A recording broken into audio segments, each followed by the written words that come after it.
नमस्कार दोस्तों, आज आपका स्वागत है आरटीई एक्ट 2009 की खल्लास कर देने वाली एक क्लास। इस एक क्लास के अंदर पूरा आरटीई एक्ट 2009 का पूरा निचोड़ में बताऊंगा। उसके साथ में महत्वपूर्ण सारे के सारे सवाल आज इस एक क्लास के अंदर करवाने वाला हूं। पूरा आरटीई एक्ट मिनटों के अंदर आपको याद करवा दूंगा, तो आप बने रहिए मेरे साथ, बस बने रहिए। हमारे पास सुविधा नहीं है, लेकिन टेक्नोलॉजी नहीं है, लेकिन सुविधा नहीं है, लेकिन आपको कंटेंट इतना जबरदस्त मैंने आरटीई एक्ट 2009 का प्रोवाइड कराया है। अगर आप देखना चाहते हो पुराने वीडियोस देख सकते हैं, जिसमें विस्तार से पढ़ाया है। और अब जो मैं पढ़ाने वाला हूँ उसके अंदर सारे के सारे आरटीई एक्ट 2009 का मैं एक साथ विजन करवाने वाला हूँ और पूरी ट्रिक्स के साथ याद करवाने वाला हूँ। तो सबसे पहली बात है आरटीई एक्ट 2009। कौन सा act? RTE act 2009। RTE act 2009 के बारे में सबसे पहले एक बात ध्यान रखना, ये सबसे पहले राज्यसभा में लागू हुआ था। कौन सी सभा में? राज्यसभा में। फिर लोकसभा में राज्यसभा में हुआ था 20 जुलाई 2009 को हुआ था। लोकसभा में 4 अगस्त 2009 को हुआ था। राष्ट्रपति ने इसको परमिशन दी थी। कब दी थी? ये तो फैक्ट्स है। राष्ट्रपति ने 6 अगस्त 2009 को परमिशन दी थी। गजट में प्रकाशन हुआ था 27 अगस्त 2009 के दिन। ये गजट के अंदर प्रकाशित हो जाता है। जम्मू और कश्मीर राज्य को छोड़कर 1 अप्रैल 2010 को संपूर्ण भारतवर्ष में लागू होता है। जम्मू एंड कश्मीर में कब लागू हुआ अब पूछा जाएगा, तो अक्टूबर 2019 के दिन जम्मू एंड कश्मीर में लागू होता है। राजस्थान में कब लागू हुआ? राजस्थान में ये नियमावली के रूप में लागू होता है। 29 मार्च 2011 को आपकी आरटीई नियमावली प्रस्तावित पास होती है और 1 अप्रैल 2011 से राजस्थान के लिए नियमावली के रूप में लागू होता है। कौन सी धारा के तहत होता है? धारा 35 व 38 की अनुशंसा पर। धारा 35 के क्रियान्वयन के लिए ये लागू किया जाता है। धारा 35 व धारा 38 की अनुशंसा पर राजस्थान में लागू किया जाता है। धारा 35 और धारा 38 की अनुशंसा पर ये राजस्थान में लागू किया जाता है। तो ये पहली बात ही होती है। अब दूसरी बात आती है, इसके लिए कौन सा संशोधन किया गया था? 86वां संविधान संशोधन 2002, जो आपके किया गया था दिसंबर 2002 के अंदर किया गया था। 1 दिसंबर 2002 की ये बात आती है। यहाँ तक हो गया क्लियर? यहाँ तक क्लियर होने के बाद में आता है आरटीई एक्ट 2009। कौन सा एक्ट? आरटीई एक्ट 2009 के अंदर कुल कितनी था? देखो 7 अध्याय है, 38 धारा है और आपके कितना शेड्यूल्स है? एक अनुसूची। कौन सी अनुसूची है? एक अनुसूची है। एक अनुसूची है। सबसे बड़ा अध्याय कौन सा है? चौथा अध्याय सबसे बड़ा है। सबसे छोटा अध्याय है 1 नंबर। सबसे छोटा अध्याय कौन सा? 1 नंबर। सबसे बड़ा अध्याय चौथा अध्याय। बात हो गई खत्म। ये बात खत्म हो जाने के बाद में हम आगे चलते हैं। अब इसकी धाराओं के बारे में कुछ भी ध्यान नहीं रखना। 1 2 3 4 5 6 7 8 9 10 फटाफट। सबसे पहला नाम क्या है? आरटीई एक्ट हमारा।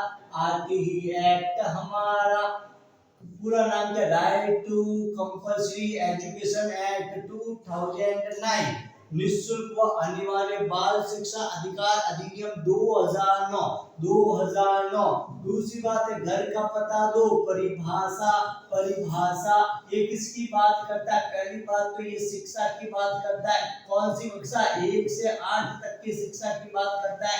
किसकी शिक्षा देने की बात करता है? बालकों को शिक्षा देने की बात करता है। बालक कौन सा? जिसकी जो सामान्य बालक जिसकी आयु का 6 से 14 वर्ष हो और दिव्यांग बालक की दशा में उसकी आयु कितनी होनी चाहिए? 6 से 18 वर्ष दिव्यांग बालक की दशा में उसकी आयु होनी चाहिए। बालक कैसा होगा? अरे बालक आपके अभावग्रस्त बालक हो सकता है या वंचित बालक हो सकता है। वंचित बालक या अभावग्रस्त बालक जो आर्थिक रूप से कमजोर होते हैं, जिनके माता पिता की आय आपके 2.5 लाख रुपए से कम है, वो अभावग्रस्त है। और वंचित बालक कौन से होते हैं? जो एससी एसटी ओबीसी वर्ग से बिलोंग करते हैं, वो आपके होते हैं। बालक को शिक्षा कहाँ पे दी जाएगी? बालक को शिक्षा दी जाएगी विद्यालय में। विद्यालय कितने प्रकार प्रकार के होते हैं? 4 प्रकार के होते हैं, जिसमें आपके प्राइवेट स्कूल, जिसमें आपके गवर्नमेंट स्कूल, जिसमें आपके निजी स्कूल, निजी सरकारी स्कूल, अनुमोदित स्कूल और विशिष्ट स्कूल शामिल होते हैं। धार्मिक शिक्षण संस्थान मदरसे शामिल नहीं होते, जो धार्मिक शिक्षण संस्थान में आते हैं, और आपके गुरुकुल जो होते हैं, वैदिक गुरुकुल, वो शामिल नहीं होते हैं। धारा 2 हो जाती है परिभाषाओं की कंप्लीट। क्या हो जाती है? परिभाषाओं की कंप्लीट। धारा 3 में शिक्षा बच्चा कहता है भैया मैं पढ़ने तो जाऊंगा लेकिन मेरे पास पैसा नहीं है, पैसा नहीं है, तो पैसा नहीं है तो गवर्नमेंट कहती है भैया तुम्हें फ्री में पढ़ाया जाएगा। बच्चा जब एडमिशन लेने जाएगा तो आयु के अनुसार प्रवेश दो। किसके अनुसार प्रवेश दो? बच्चे को आयु के अनुसार प्रवेश। धारा 4 कहती है बच्चे को कैसे प्रवेश दो? आयु के अनुसार प्रवेश दो। धारा 5 कहती है अब बालक को आयु के अनुसार प्रवेश दिया, बालक कहता मैं स्कूल नहीं जाऊं, दूसरे दिन कहता मैं स्कूल नहीं जाऊं, मुझे टीसी दे दो, तो टीसी दे दो। टीसी मांगने पर टीसी दे दो, बालक द्वारा टीसी मांगने पर टीसी दे दो। क्या बच्चे को पूछा स्कूल क्यों नहीं? कि स्कूल आगे है, स्कूल बहुत ज्यादा दूर है, मैं नहीं जा सकता। तो स्कूल को घर के करीब, तो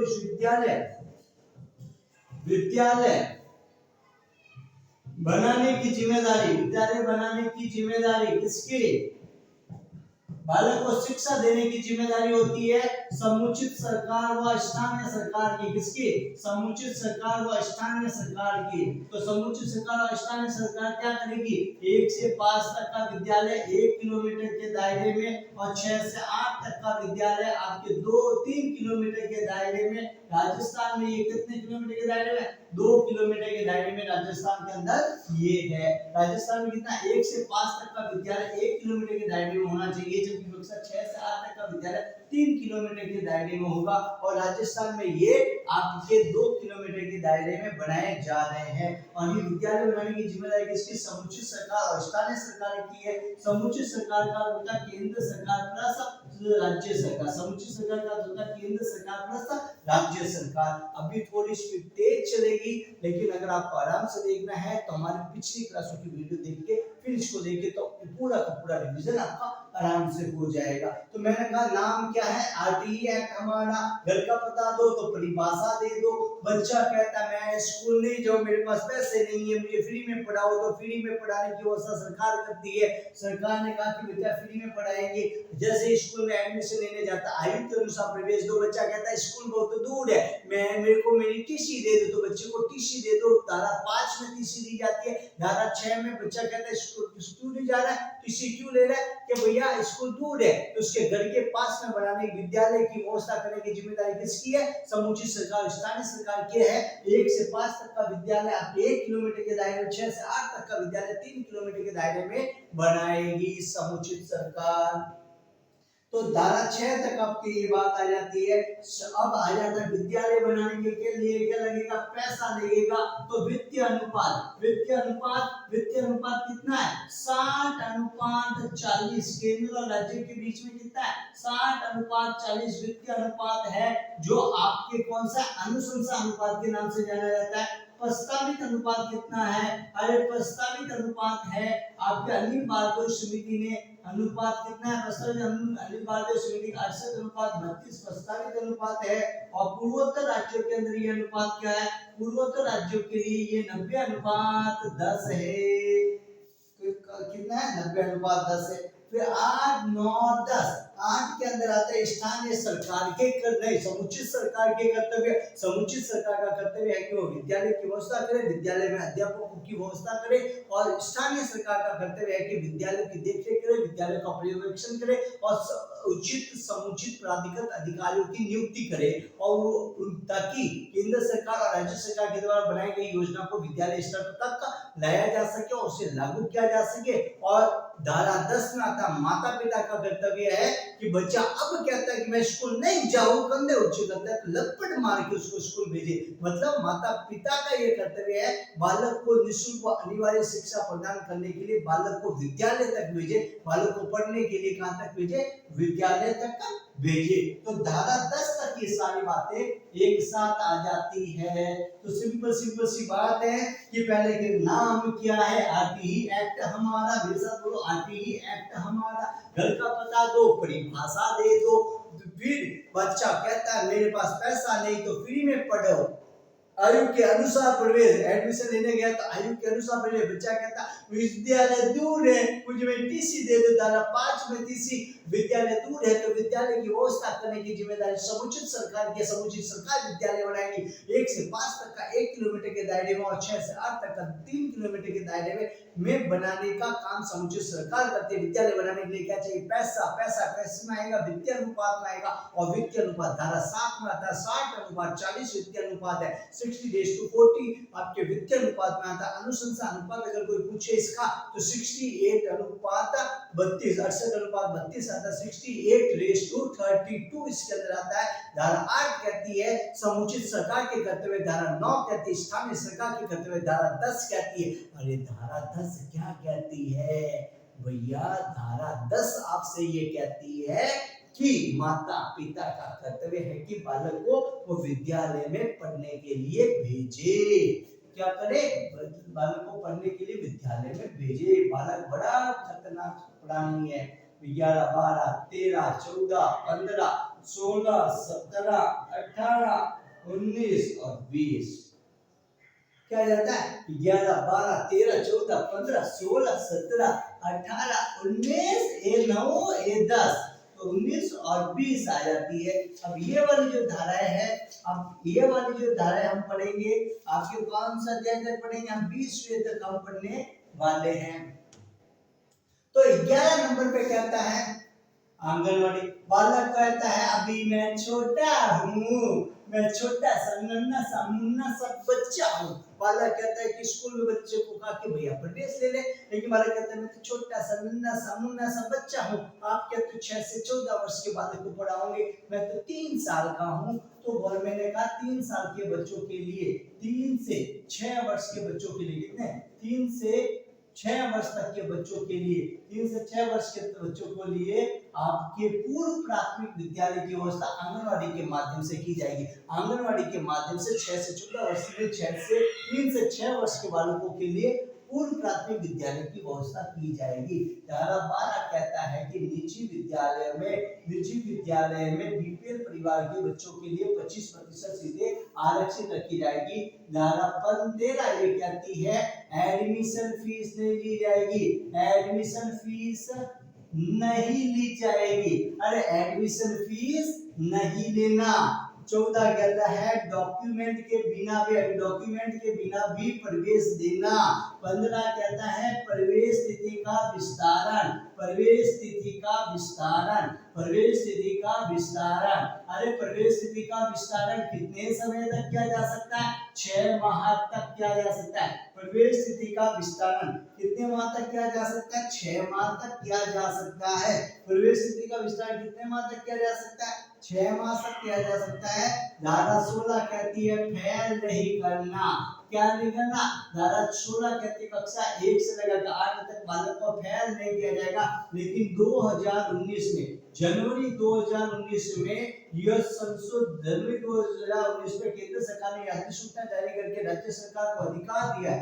क्या दिया है, राज्य सरकार को यह अधिकार दिया है, राज्य सरकार को यह अधिकार दिया है कि वो बालक को प्रारंभिक शिक्षा प्राप्त करने से वंचित कर सकता है। क्या फेल कर सकता है, बालक को क्या कर सकता है, फेल कर सकता है, मतलब बालक को प्रारंभिक शिक्षा प्राप्त करने से वंचित रख सकता है, फेल कर सकता है। धारा 17 कहती है अध्यापक बच्चे को पीटेगा नहीं, पीटना नहीं, नो पीटना, ध्यान रखना। 17 कहती है 17 पे खतरा है, अरे बालक के लिए नहीं, अध्यापक के लिए खतरा है। बालक बालिका को पीटेगा नहीं, पीटना नहीं, क्या नहीं करना, बालक बालिका को पीटना नहीं। 18 कहती है कि जो स्कूल है, क्या है आपके स्कूल चलाने, बालक अब स्कूल गया, अध्यापक ने कुछ कहा तो क्या भैया स्कूल की मान्यता है या नहीं है? मैंने मान्यता लो, मैं तो ब्रांडेड व्यक्ति हूँ, मैं तो ब्रांड के साथ रहता हूँ, मुझे तो ब्रांड चाहिए और ब्रांड उसी का है जिसकी मान्यता है। तो स्कूल की मान्यता होनी चाहिए। बिना मान्यता के अगर स्कूल चला रहा है तो बिना मान्यता के स्कूल चलाने पर 1,00,000 रुपए का फाइन लगेगा। कितने का लगेगा? 1,00,000 रुपए का फाइन लगेगा। बिना मान्यता स्कूल चलाने पर 1,00,000 रुपए का फाइन चलेगा। फिर विद्यालय मानकों के अनुसार चलाए, विद्यालय को मानकों के अनुसार चलाए, अन्यथा मान्यता क्या हो जाएगी? अन्यथा मान्यता रद्द हो जाएगी। विद्यालय को मानकों के अनुसार चलाए, अन्यथा मान्यता रद्द हो जाएगी। और धारा 20 क्या कहती है? धारा 20 कहती है मानकों में परिवर्तन का अधिकार केंद्र सरकार को है। मानकों में परिवर्तन का अधिकार केंद्र सरकार को है। मतलब जो भी आपके मानक होंगे उनमें परिवर्तन करने का अधिकार किसका है? केंद्र सरकार का है। केंद्र सरकार जो है, स्टेट गवर्नमेंट, उन मानकों में परिवर्तन कर सकती है। क्या कर सकती है? मानकों के अंदर परिवर्तन कर सकती है। और ये अधिकार सिर्फ और सिर्फ केंद्र सरकार को है। कौन सी सरकार को भैया? केंद्र सरकार को यह अधिकार है। कौन सी सरकार को? केंद्र सरकार को मानकों में परिवर्तन करने का अधिकार है। फिर आता है 21, 22, 23, 24, 25, 26, 27, 28, 29, 30, 31, 32, 33, 34।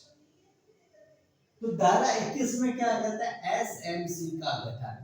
एसएमसी के अंदर दो समितियां होगी, एक साधारण समिति और एक होगी कौन सी? कार्यकारिणी समिति। कार्यकारिणी समिति के द्वारा कौन सी बनाएगी? कार्यकारिणी समिति। साधारण समिति बनाएगी कौन सी? विद्यालय विकास योजना। कौन सी बनाएगी?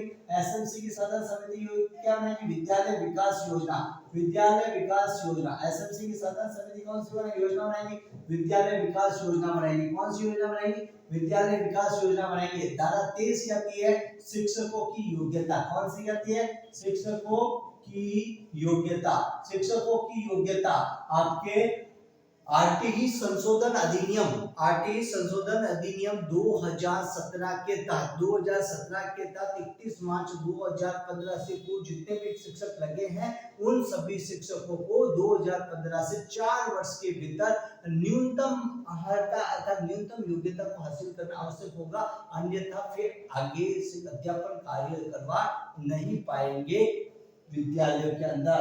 तो न्यूनतम अर्हता है। धारा 24 कहती है शिक्षकों का कर्तव्य। शिक्षकों को समय पर विद्यालय में उपस्थित होने का कर्तव्य है। सप्ताह में 45 घंटे पढ़ाने का कर्तव्य। सप्ताह एक प्रति सप्ताह कितने घंटे?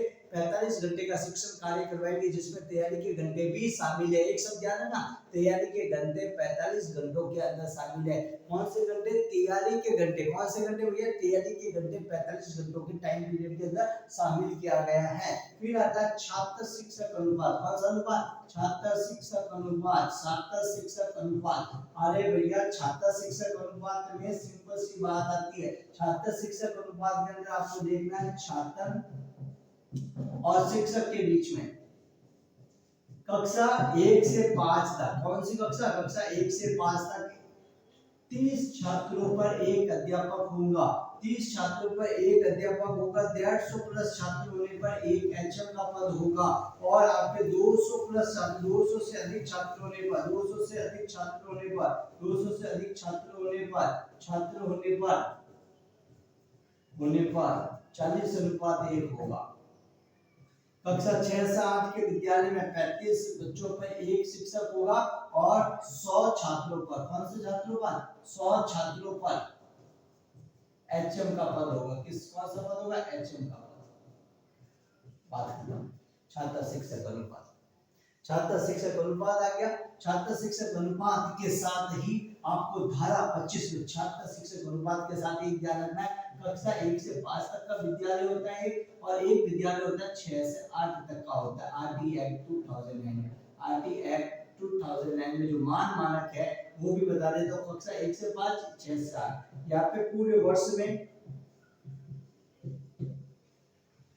200 दिन कार्य, 800 घंटे कार्य, सप्ताह में 45 घंटे काम, 45 घंटे शिक्षण होगा जिसमें तैयारी के घंटे शामिल है। कौन से घंटे? तैयारी के घंटे शामिल है। दिन में 4 घंटे शिक्षण, कितना घंटे शिक्षण? कम से कम 4 घंटे का शिक्षण कार्य एक दिन के अंदर करवाएगा तो सबसे बेहतरीन काम होगा। 6 से 8 तक के जो विद्यालय होते हैं पूरे वर्ष में 220 दिन का समय है, 1000 घंटे का शिक्षण कार्य होता है, सप्ताह में 45 घंटे का शिक्षण कार्य होता है और 6.5 घंटे नहीं 4.5 घंटे पर दिन में, एक दिन में कितने घंटे? 4.5 घंटे का शिक्षण कार्य करवाया जाता है। ये आरटीई एक्ट 2009 के अंतर्गत विद्यालय के अंदर जो शिक्षण कार्य करवाए जाते हैं ये शिक्षण कार्य के हैं बातें हैं। तो छात्र शिक्षक अनुपात किसमें आता है? छात्र शिक्षक अनुपात 30:1 के कितना है? छात्र शिक्षक अनुपात आपके 30:1 के जो क्लास आता है छात्र शिक्षक अनुपात 30:1 के कितना अनुपात है? 30:1 आपके छात्र शिक्षक अनुपात है जो आपके आता है धारा 25 के अंदर आता है। धारा 25 में आता है, धारा 26 के आता है क्या 10% से अधिक पद, और कितने परसेंट से अधिक पद? 10% से अधिक पद रिक्त नहीं। 10% किस विद्यालय में 10% से ज्यादा पद खाली नहीं होंगे। ये कौन सी धारा कहती है? ये धारा 26 कहती है किसी भी विद्यालय में 10% से ज्यादा पद खाली नहीं होंगे। क्या नहीं होंगे? किसी भी विद्यालय में 10% से ज्यादा पद खाली नहीं होंगे, खाली नहीं होंगे, खाली नहीं होंगे। धारा किसी भी विद्यालय में 10% से ज्यादा पद खाली नहीं होंगे। धारा 27 कहती है शिक्षण टीचर टीचिंग के अलावा 3 कार्य कर सकता है। कौन कौन से कार्य? एक तो पॉपुलेशन की कैलकुलेशन, जनगणना की गणना करने का, एक आपदा नियंत्रण, आपदा प्रबंधन का काम कर सकता है। कौन सा कर सकता है? एक आपके क्या कर सकता है? जनगणना का कार्य कर सकता है, आपदा नियंत्रण का कार्य, आपदा प्रबंधन का कार्य कर सकता है और एक चुनाव में ड्यूटी, इसमें ड्यूटी चुनाव में एक शिक्षक की 3 जगह ड्यूटी दी जा सकती है। धारा 27 में जनगणना, आपदा प्रबंधन और चुनाव, इसके अलावा कोई चौथा काम लिखा हुआ है तो वहां पे कभी भी एक शिक्षक की ड्यूटी नहीं दी जा सकती। धारा 27 कहती है ट्यूशन शिक्षक की ड्यूटी नहीं दी जा सकती। या धारा 28 कहती है ट्यूशन नहीं, क्या नहीं? ट्यूशन नहीं, घर पे घरेलू ट्यूशन नहीं ले सकता।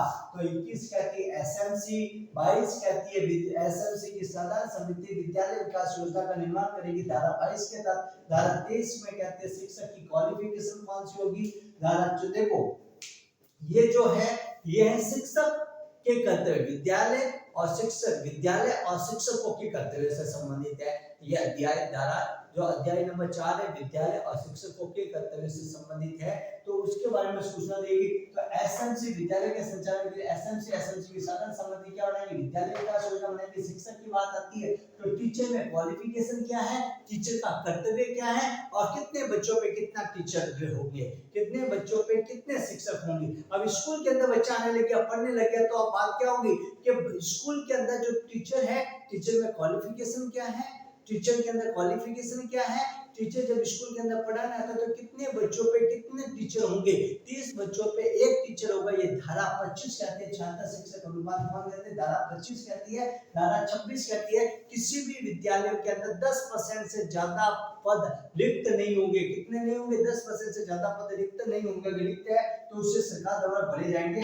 धारा 27 कहती है कि एक विद्यालय के अंदर जो टीचर काम करता है अध्यापक को 3 कार्यों के अतिरिक्त कोई अन्य कार्य शिक्षण के अतिरिक्त और सिर्फ 3 कार्य करवाए जा सकते हैं, उसके अतिरिक्त कोई अन्य कार्य नहीं करवाए जा सकते। वो 3 कार्य कौन से?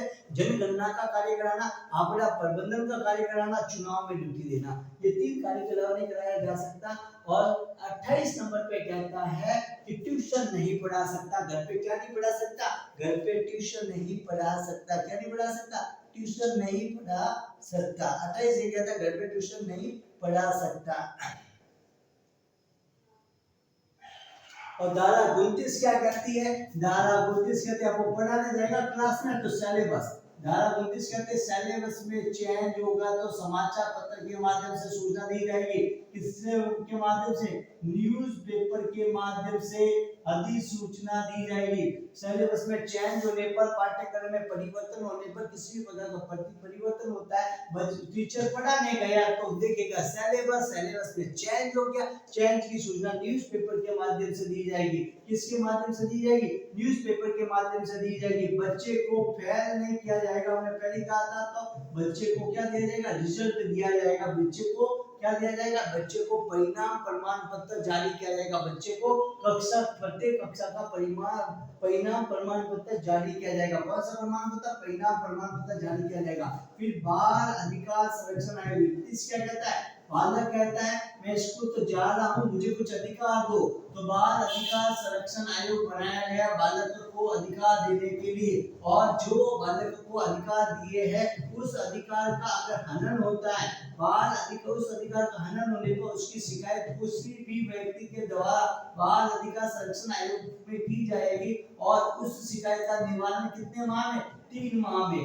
बालक के अधिकार का संरक्षण दिया जाता है। बालक के अधिकारों को अगर किसी प्रकार से कोई हनन करता है तो उसकी शिकायत का निवारण 3 माह के अंदर, कितने महीने में करेगा भैया? अगर देखो पहले तो आपने आयोग बना दिया, बालक कहता है कि मुझे तो मेरे अधिकार दे दो और मेरे अधिकार पर सिलेक्शन करो, मैं छोटा हूँ। तो बालक ने कहा, तो बालक ने कहते ही बालक के लिए क्या बना दिया? बाल अधिकार संरक्षण आयोग बना दिया। धारा 31 कहते बाल अधिकार संरक्षण आयोग का गठन किया जाएगा, और अगर बालक के अधिकारों का हनन किया जाता है तो उसकी शिकायत की जाएगी, और शिकायत करने की तिथि से 3 माह के भीतर उस शिकायत का क्रियान्वयन कर दिया जाएगा। केंद्र सरकार को सलाह देने के लिए राष्ट्रीय सलाहकार परिषद का गठन किया गया। कौन से सलाहकार परिषद का? राष्ट्रीय सलाहकार परिषद का गठन किया गया।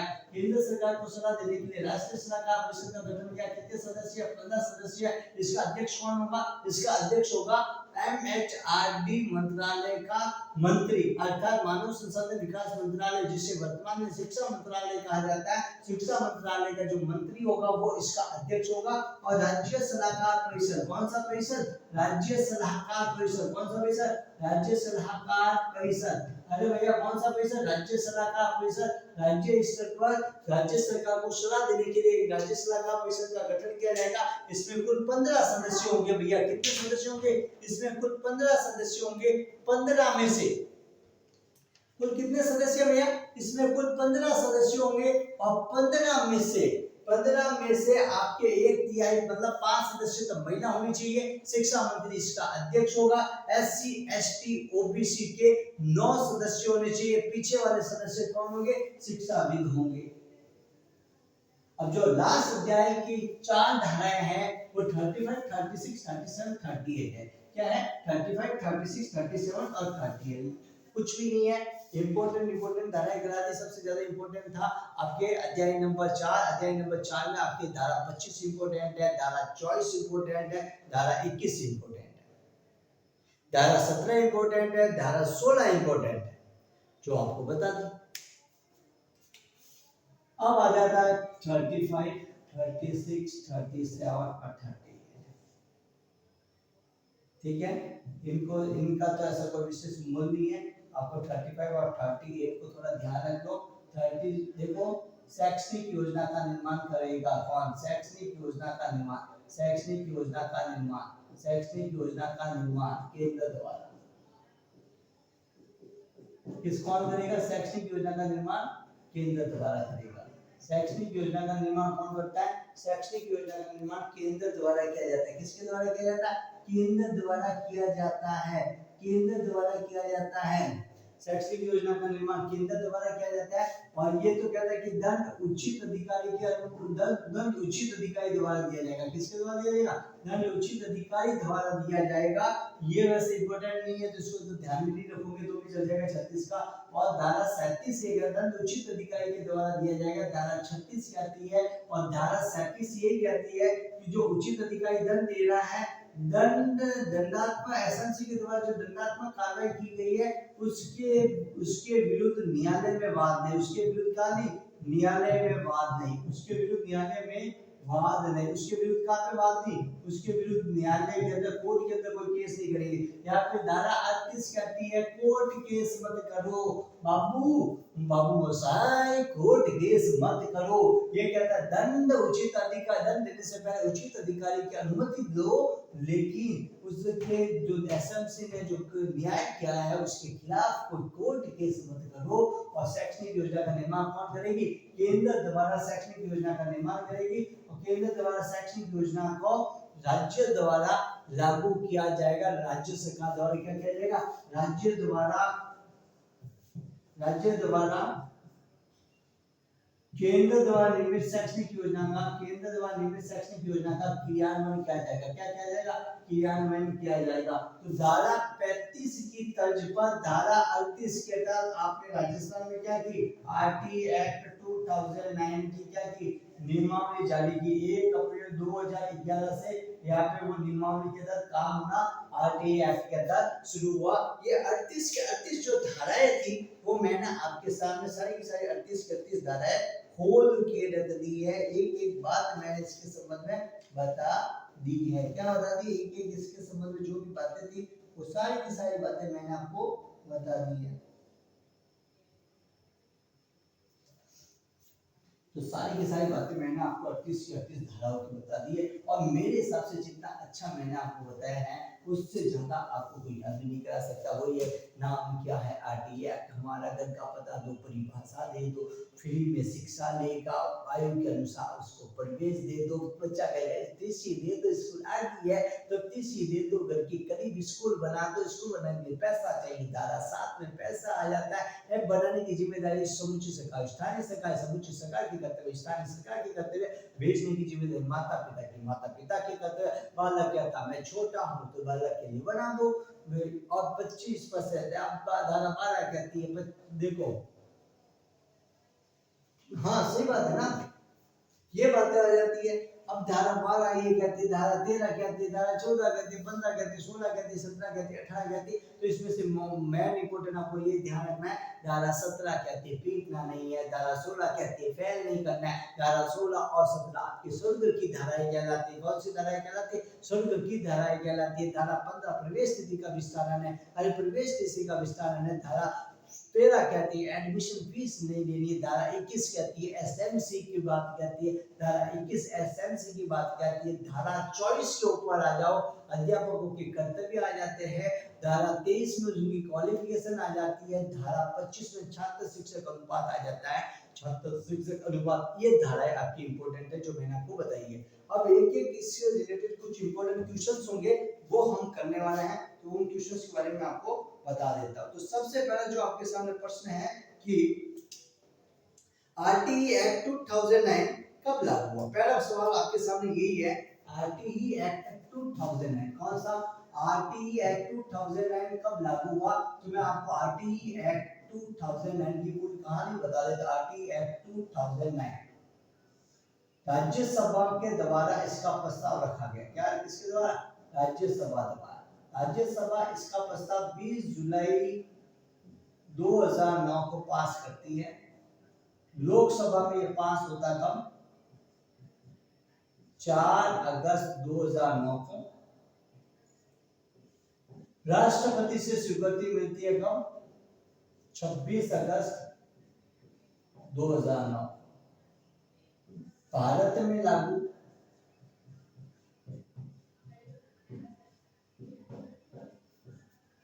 1 अप्रैल 2009 को आरटीई एक्ट 2009 पूरे भारत में लागू होता है। 1 अप्रैल 2010 को पूरे भारत में लागू होता है, जम्मू एंड कश्मीर को छोड़। अब मेरा एक सवाल, इसी सवाल के ऊपर दूसरा सवाल जो बनना है, जम्मू एंड कश्मीर राज्य में आरटीई एक्ट 2009 कब लागू हुआ? तो जम्मू और कश्मीर राज्य के अंदर आरटीई एक्ट 2009 आपके अक्टूबर 2009 में लागू हुआ। अब मेरा यही भी एक सवाल बनता है,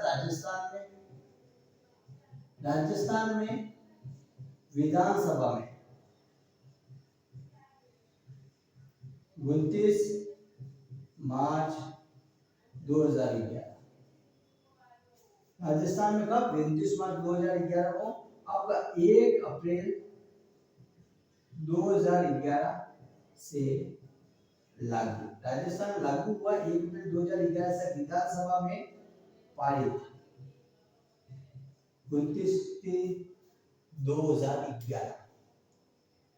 ये बात होती है। तो आपको आरटीई एक्ट के इस सेक्शन के बारे में आपको अच्छे से समझ में आ गया होगा कि आपको सबसे पहले ये पूछा गया सवाल है कि आरटीई एक्ट 2009 भारत के अंदर कब लागू हुआ। फिर आ जाता है निःशुल्क व अनिवार्य बाल शिक्षा अधिकार किस अनुच्छेद में जोड़ा गया। अब अगला दूसरा सवाल है निःशुल्क व अनिवार्य बाल शिक्षा अधिकार अधिनियम को मूल अधिकार के रूप में किस अनुच्छेद के तहत शामिल किया गया। पहली बात तो ये 21 से अनुच्छेद 21(1) के तहत मूल अधिकार के रूप में शामिल किया गया। मूल अधिकार के रूप में शामिल किया गया। मैं आपको बताता 86वां संविधान संशोधन 2002 86वां संविधान संशोधन 2002 के तहत आरटीई एक्ट 2009 दो रूप में आया। कितने रूप में आया? दो रूप में लागू हुआ। दो रूप में लागू हुआ। क्या कितने रूप में लागू हुआ? दो रूप में लागू हुआ। कितने रूप में लागू हुआ? ये पूरी कहानी सुनो। दो रूप में आरटीई एक्ट 2009 लागू होता है। पहला रूप क्या होता है इसका? पहला रूप इतना सा होता है कि आपके बालक के लिए, क्या किसके लिए? बालक के लिए। अरे बालक के लिए मूल अधिकार के रूप में। कौन सा अधिकार के रूप में? मूल अधिकार के रूप में। कौन सा अधिकार के रूप में? मूल अधिकार के रूप में। मूल अधिकार के रूप में कौन सा अनुच्छेद में? अनुच्छेद 21 से जोड़ा गया। कौन सा अनुच्छेद जोड़ा गया? 21 से जोड़ा गया। जबकि माता पिता के लिए क्या? मूल कर्तव्य के रूप में। कौन से कर्तव्य के रूप में? मूल कर्तव्य के रूप में। मूल कर्तव्य के रूप में 51 का जोड़ा गया। 51 का के तहत 11वां वाक्य में के वाक्य जोड़ा गया। कौन सा वाक्य? के वाक्य जोड़ा गया। 11वें वाक्य में कौन सा वाक्य? के वाक्य जोड़ा गया आरटी एक्ट 2009 के तहत। कौन सा एक्ट 2009 के तहत? आरटी एक्ट 2009 के तहत 11वां वाक्य जोड़ा गया।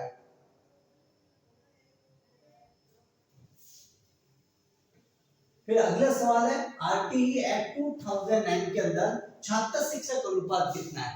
आरटीई एक्ट 2009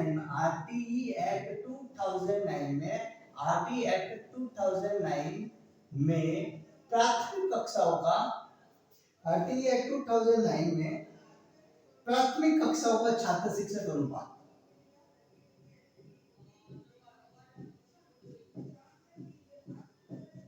में कक्षाओं का छात्र शिक्षक अनुपात। पहली बात तो ये छात्र शिक्षक अनुपात। अब आपको इसकी धारा भी तो पूछ सकता है। शिक्षक अनुपात कौन सी धारा में आता है? पहली बात तो ये धारा 25 में आता है। किस में आता है? धारा 25 में आता है। कक्षा 1 से 5 तक के जो बालक बालिका होती है उनके लिए 30:1 है और 6 से 8 तक के लिए है 35:1। तो आपको प्राथमिक कक्षाओं के लिए पूछा है तो प्राथमिक कक्षाओं के लिए 30:1 है और उच्च प्राथमिक कक्षाओं के लिए पूछता तो ये उच्च प्राथमिक कक्षाओं के लिए कितना है? उच्च प्राथमिक कक्षाओं के लिए कितना भैया? उच्च प्राथमिक कक्षाओं के लिए 35:1 है। कितना है? उच्च प्राथमिक कक्षाओं के लिए 35:1 है। तो पूरी की पूरी धारा 25 क्लियर हुई। आगे चलते हैं। एक एक सवाल मैं बोल रहा हूँ और एक एक सवाल मैं आपको बताते जा रहा हूँ।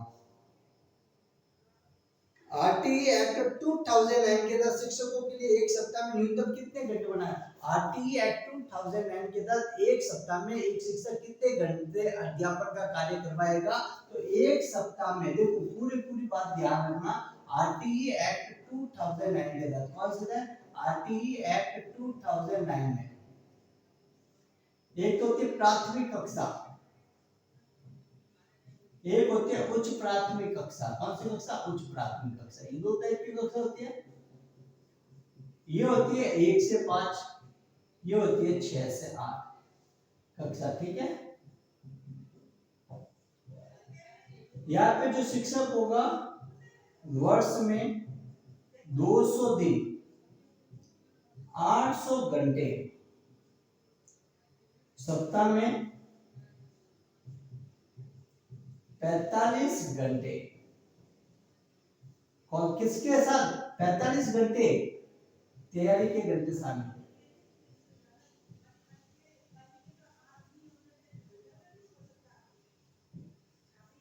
शिक्षण कराएगा। क्या कराएगा?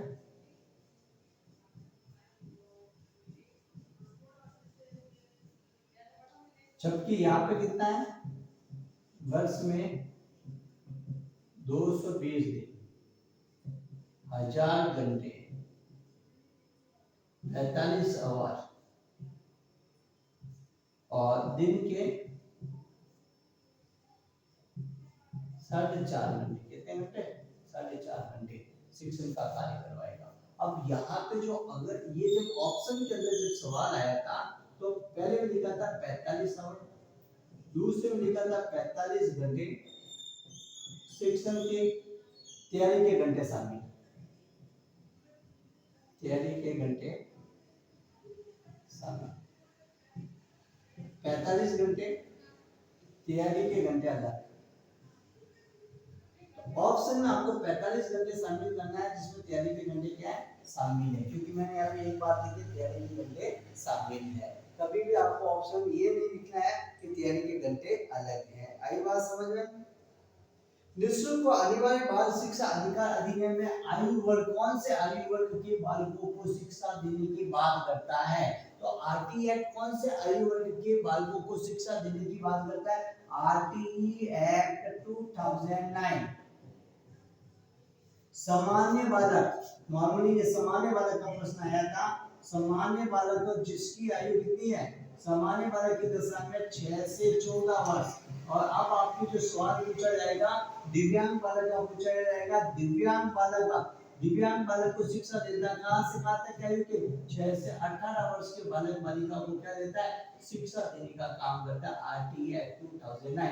तो यहाँ पे कौन सा आ जाएगा? 6 से 14 वर्ष ऑप्शन में है, 6 से 14 वर्ष आंसर हो जाएगा। ठीक है,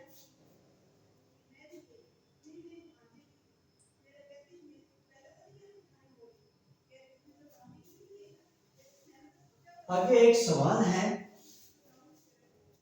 वो क्वेश्चन नंबर है आरटी एक्ट 2009 के तहत प्राइवेट स्कूलों में कितने प्रतिशत सीटों निर्धन विद्यार्थियों के लिए आरक्षित होगी? क्या आरटी एक्ट 2009 प्राइवेट स्कूल में, कौन से स्कूल में? प्राइवेट स्कूल में निर्धन बच्चों के लिए, बीपीएल परिवार के बच्चों के लिए, बीपीएल परिवार के बच्चों के लिए, बीपीएल परिवार के बच्चों के लिए, बच्चों के लिए धारा 12 के तहत 25% सीटें आरक्षित होगी। कितनी सीटें आरक्षित होगी? 25% सीटें आरक्षित होगी। रिजर्व कितनी होगी? 25% सीटें। बीपीएल परिवार के बच्चों के लिए धारा 12 के तहत कितनी परसेंट सीटें? 25% सीटें आरक्षित होगी। धारा 12 के तहत बीपीएल परिवार के बालकों के लिए कितनी परसेंट? 25% सीटें आरक्षित की जाएगी। अरे भैया कितने परसेंट सीटें आरक्षित की जाएगी? बीपीएल परिवार के बालकों के लिए धारा 12 के तहत 25% सीटें आरक्षित की जाएगी। कितनी परसेंट सीटें आरक्षित की जाएगी? 25% सीटें आरक्षित की जाएगी। भाई कितने परसेंट सीटें आरक्षित की जाएगी? 25% सीटें आरक्षित की जाएगी। कितने परसेंट की जाएगी? 25% सीटें आरक्षित की जाएगी। कितने परसेंट सीटें आरक्षित की जाएगी? 25% सीटें आरक्षित की जाएगी। और इनका जो चयन होगा, चयन लॉटरी सिस्टम द्वारा होगा। कौन से सिस्टम द्वारा होगा? लॉटरी सिस्टम द्वारा चयन होगा। लॉटरी सिस्टम द्वारा चयन होगा। और उन 25% बालकों को 6 से 8 तक की शिक्षा क्या देनी पड़ेगी? फ्री में देनी पड़ेगी। और एक बार कोई बालक अगर वंचित रह गया तो उसे आगे सीट नहीं दी जाएगी। अब आपका अगला सवाल है आरटी एक्ट 2009 लोकसभा में कब पारित हुआ? अभी सबसे पहले स्टार्टिंग में मैंने यही बताया था, राज्यसभा में 20 जुलाई 2009 को, लोकसभा में 4 अगस्त 2009 को। गजट में कब प्रकाशित हुआ? 27 अगस्त 2009 को। राष्ट्रपति ने कब परमिशन दी? 26 अगस्त 2009 को राष्ट्रपति ने परमिशन दी। चलो आप क्या कुछ बातें जो आप पूछ रहे हो। हाँ भाई, राष्ट्रपति ने 26 अगस्त 2009 को परमिशन दी, तो मैंने 26 अगस्त से तो बताया भाई। आरटी एक्ट कब पारित हुआ? राज्यसभा में 20 जुलाई 2009 को पारित हुआ। सही बात है। एक प्राथमिक स्तर पर 150 से अधिक बच्चे हो तो इसके लिए क्या प्रावधान होगा? अब मैंने आपको बताया था छात्र शिक्षक अनुपात धारा 25। पहली बात तो ये प्रोविजन आता है धारा 25 में। कहा आता है? धारा 25 में। प्राथमिक स्तर का होता है 1 से 5 तक की स्कूल के अंदर छात्र शिक्षक अनुपात कितना होगा? छात्र होंगे 30, इसके ऊपर शिक्षक कितना होगा? 1। कितना होगा? 1। अब इसी विद्यालय के अंदर 150 प्लस छात्र होने पर 5 अध्यापक। कितने अध्यापक होंगे? 5 अध्यापक प्लस 1 एचएम होगा। क्या होगा? 1 एचएम होगा। 200 छात्र होने पर कितने? 200 छात्रों पर भी यही रहेगा। 200 छात्र होने पर भी ये सवाल आ चुका है। 200 छात्र में भी ये रहेगा। 200 से अधिक छात्र होने पर, 200 से अधिक छात्र होने पर, अधिक छात्र होने पर ये अनुपात बदल जाएगा 40:1। कितने में बदल जाएगा? 40:1 के अंदर बदल जाएगा। धारा 25 का प्रावधान है छात्र शिक्षक अनुपात का। तो ये किसका प्रावधान है भाई? धारा 25 का प्रावधान छात्र शिक्षक अनुपात का ये प्रावधान है। ठीक है। उच्च प्राथमिक स्तर तक 6 से 8 तक में कितने बच्चे होने पर देखो यही पे मैं एक बात बता देता हूँ। कक्षा 6 से 8 की स्कूल में, कक्षा 6 से 8 की स्कूल में कितने बालकों का एचएम होगा? 100। कितने बालकों का एचएम होगा? 100 से अधिक बालक होने पर। कितना अधिक होने पर? 100 से अधिक बालक होने पर, 100 से अधिक बालक होने पर, बालक होने पर 1 एचएम होगा। क्या होगा? 1 एचएम का पद सर्जित होगा। कौन सा पद सर्जित होगा? 1 एचएम का पद सर्जित होगा। धारा 25 के ये प्रोविजन मुझे हिसाब से आपको अच्छे से समझ में आ गए होंगे। 2-3 बार आपकी रिवीजन में भी ये सवाल आ रहे, बार-बार यही आ रहे, तो यही बात होगी। आरटी एक्ट के तहत उच्च प्राथमिक स्तर पर न्यूनतम शैक्षणिक घंटे कार्य दिवस होंगे। देखो आरटी एक्ट के अंदर आपके न्यूनतम शैक्षणिक कार्य घंटे कितने होंगे? उच्च प्राथमिक स्तर पर, उच्च प्राथमिक स्तर पर, उच्च प्राथमिक स्तर पर न्यूनतम कार्य घंटे मैंने बताया था। यहाँ पे 800 घंटे होते हैं, वहाँ पे 1000 घंटे होते हैं। यहाँ पे 200 दिन होता है, वहाँ पे कितने होते हैं? 220 दिन होते हैं। उच्च प्राथमिक स्तर 6 से 8 है, तो 6 से 8 के अंदर 220 दिन का शिक्षण कार्य होगा। और वर्ष में 1000 घंटे बढ़ाया जाएगा। सप्ताह में 45 घंटे, जिसमें तैयारी के घंटे भी शामिल होंगे। और आपके एक दिन के अंदर 4.5 घंटे पढ़ाया जाएगा। कितने घंटे पढ़ाया जाएगा? 4.5 घंटे पढ़ाया जाएगा। यदि एक प्राथमिक स्तर के एक विद्यालय में कुल 240 बच्चे तो कितने अध्यापक होंगे? ये अच्छा सवाल है। एक प्राथमिक विद्यालय में 240 छात्र हैं तो कुल कितने अध्यापक होंगे? कुल कितने अध्यापक होंगे? हालांकि इसका आंसर आपको दे दोगे। मैंने कहा था 200 प्लस छात्र होने पर छात्र शिक्षक अनुपात। कौन सा अनुपात? छात्र शिक्षक अनुपात धारा 25। कौन सी धारा? शिक्षक अनुपात धारा 25 कहते हैं। कौन सी धारा कहते हैं? याद बार-बार मैं बोलो, धारा 25 की प्रोविजन बहुत ज्यादा मोस्ट इंपोर्टेंट है।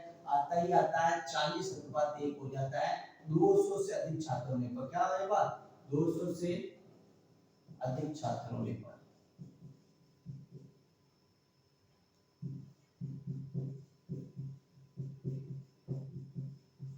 छात्र होने पर, ठीक है।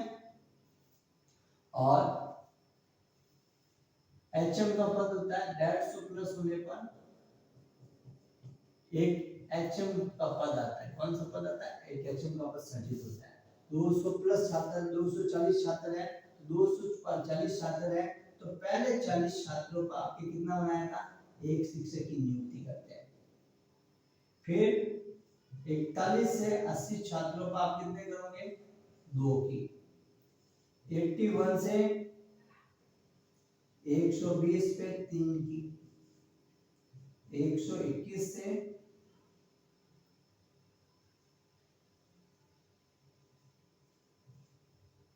160 पे 4 की। 200 पे कितने? 5 की। 200 से 240 कितने शिक्षक होंगे? शिक्षक होंगे। ये क्या है? शिक्षक। ये है छात्र। तो आपको बोला है 240 छात्रों पर कितने होंगे शिक्षक? 6 छात्र होंगे, 6 शिक्षक होंगे। कितने होंगे? 6 शिक्षक। आंसर क्या होगा? 6 शिक्षक होंगे। कितने होंगे? 6 शिक्षक होंगे। कितने शिक्षक होंगे?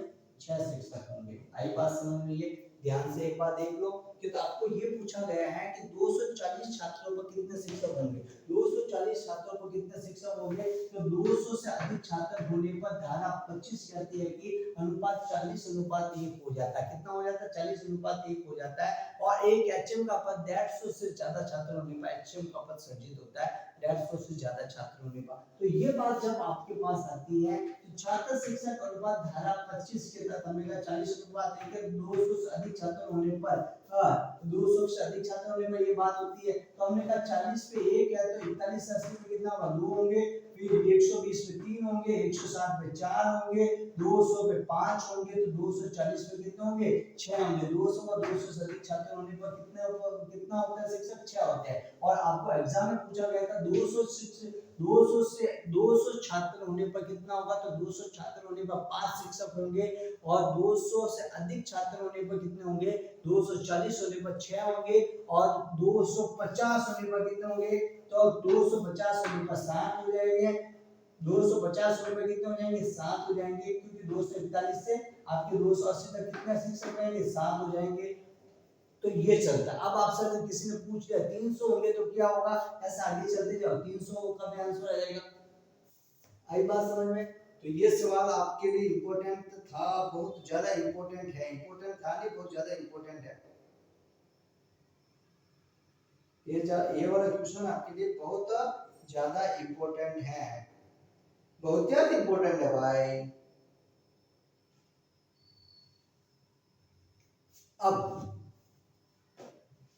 अब आ जाता है कि प्राथमिक स्तर पर एक दिन में अध्यापक के द्वारा कितना शिक्षण कार्य करवाया जाता है? प्राथमिक स्तर पर एक दिन में कितना? देखो, प्राथमिक स्तर की कक्षा जो 1 से 5 तक होती है, वहां पर एक अध्यापक के द्वारा जो शिक्षण कार्य करवाया जाता है पूरे वर्ष में कराया जाता है 200 दिन, 800 घंटे, एक सप्ताह में 45 घंटे, जिसमें तैयारी के घंटे भी आपके शामिल होते हैं। कितने घंटे शामिल होते हैं भाई? तैयारी के घंटे भी आपके जिसमें शामिल होते हैं। और वर्तमान के अंदर अगर मुझसे कोई पूछे एक दिन में कितना करवाते हैं, तो 800 में 200 का भाग देने पर 4 घंटे आते हैं प्राथमिक स्तर पर।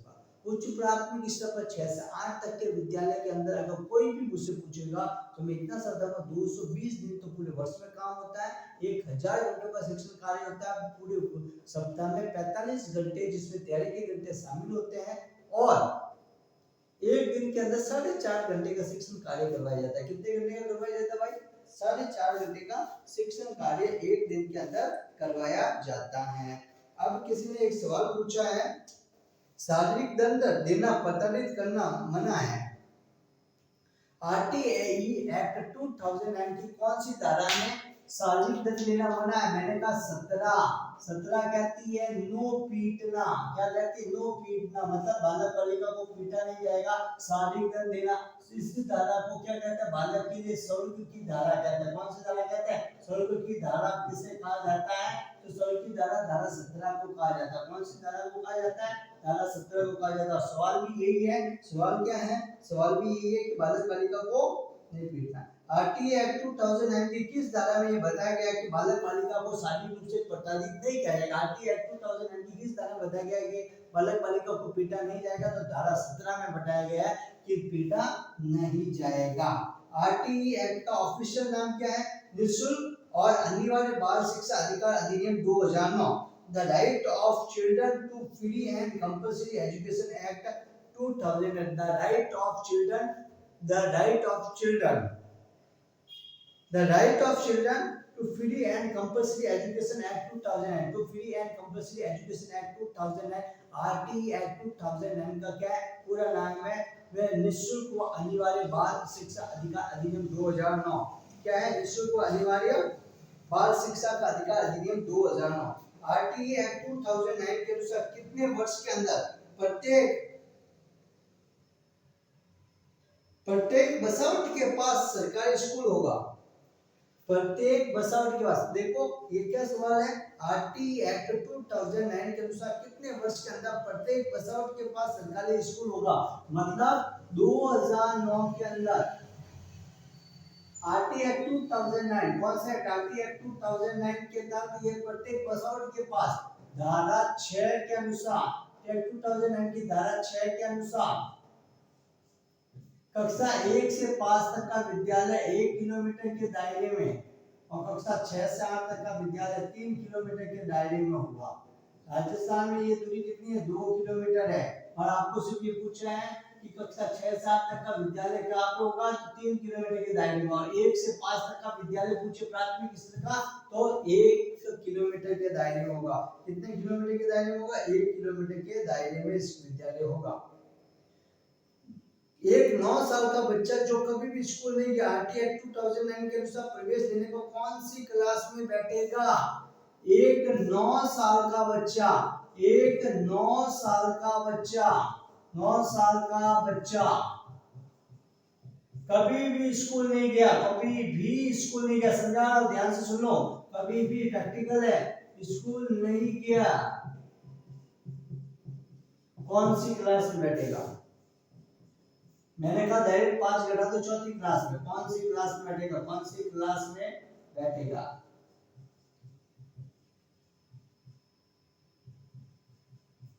धारा 4 में आता है। आपका आता धारा 4 में आयु के अनुसार प्रवेश। बालक को किसके अनुसार प्रवेश दिया जाएगा? आयु के अनुसार। देखो 6 साल के बच्चे को पहली क्लास में, 7 साल के बच्चे को दूसरी क्लास में, 8 साल के बच्चे को तीसरी क्लास में, 9 साल के बच्चे को चौथी क्लास में। तो 9 साल का बच्चा कौन सी क्लास में बैठेगा? ये क्लास, ये एज। 9 साल का बच्चा कौन सी क्लास में बैठेगा भैया? चौथी क्लास में। और मैंने सीधा करने का तरीका बताया था, सब में से -5 कर दो। क्या कर दो? -5 लेस करते जाओ। तो 9 में से 5 लेस करेंगे तो डायरेक्ट आंसर आ जाता है कितना? 4 साल। आपको लास्ट में ध्यान रखना है, लास्ट में ध्यान रखना है, आपकी 6 से 14 साल की आयु के वाले बालिकाओं की बात करता है। 14 नंबर पे जो आएगा वो 8वीं क्लास से ज्यादा नहीं हो सकता। 8वीं क्लास का क्या नहीं जाओगे, 8वीं क्लास में ही बैठेगा। लास्ट वाले में आपको 6 लेस करना होता है, क्योंकि वो 8वीं क्लास में ही बैठेगा। अगर कोई पूछे 14 साल का बच्चा कौन सी क्लास में बैठेगा, तो 14 वर्ष का बच्चा 8वीं क्लास में बैठेगा। कौन सी क्लास में बैठेगा? 8वीं में बैठेगा। 14 साल का बच्चा 8वीं में बैठेगा। आपने यूनिट 5 लेस कर लो, और फिर क्या तो मैं 9वीं में बैठेगा। 9वीं की औकात नहीं है आरटी एक्ट 2009 की। आरटी एक्ट 2009 की 9वीं क्लास में बैठाने की औकात नहीं है, क्योंकि ये 6 से 8 तक के बालकों को नहीं, कक्षा 1 से 8वीं तक के बालकों को शिक्षा देने की बात करता है। कक्षा 1 से 8 तक की शिक्षा देने की बात आरटी एक्ट 2009 करता है। सबसे बड़ी कमी कौन सी? आरटी एक्ट 2009 की आगे की शिक्षा की बात नहीं करता है। फिर आता है छात्र शिक्षक अनुपात किस धारा में उल्लेखित है? छात्र शिक्षक अनुपात का उल्लेख है।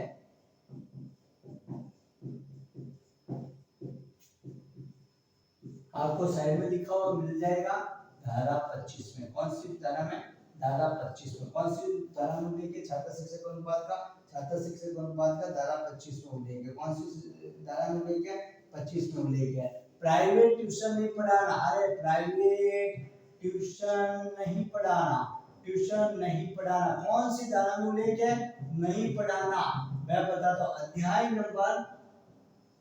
बताता चलता हूँ। अध्याय नंबर 4, ये भी क्लियर कर देता हूँ कौन सा अध्याय में। तो अध्याय नंबर 4 में धारा कौन सी है? धारा 28 कहती है ट्यूशन नहीं पढ़ाना।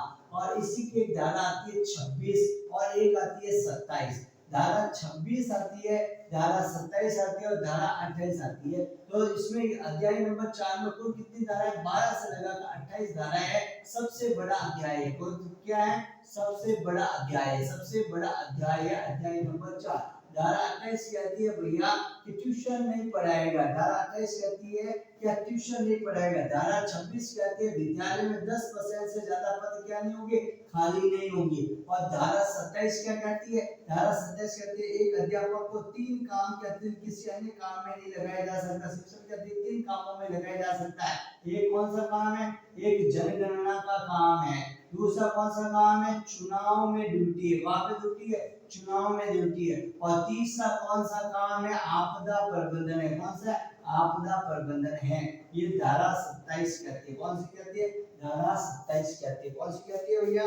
धारा 27 कहती है। तो मैंने आपको अध्याय नंबर 24 के अंदर आपको साथ साथ में यहाँ पे अध्याय के साथ ही बता रहा हूँ। आज शिक्षा का अधिकार अधिनियम 2009 में किस पर ध्यान नहीं दिया गया? शिक्षा के अधिकार अधिनियम 2009 की कमी बताइए, किस पर ध्यान नहीं दिया गया? ये 6 से 14 वर्ष के बालक बालिकाओं की शिक्षा की बात करता है, लेकिन 14 वर्ष के बाद की शिक्षा की बात नहीं करता है। इसकी ये समावेशी शिक्षा का भारत में आधार प्रदान करता है, लेकिन 6 से 14 वर्ष के बाद की शिक्षा की बात नहीं करता। 14 वर्ष के बाद की शिक्षा के बारे में वह कभी भी आर्टिकल 2009 बात नहीं करता है। छात्र शिक्षक अनुपात में क्या प्रधानाध्यापक शामिल होगा? अब देखो, छात्र शिक्षक अनुपात होता है, वहां पे हेड मास्टर इंक्लूड होता है, जिसे हम कहते हैं प्रधानाचार्य।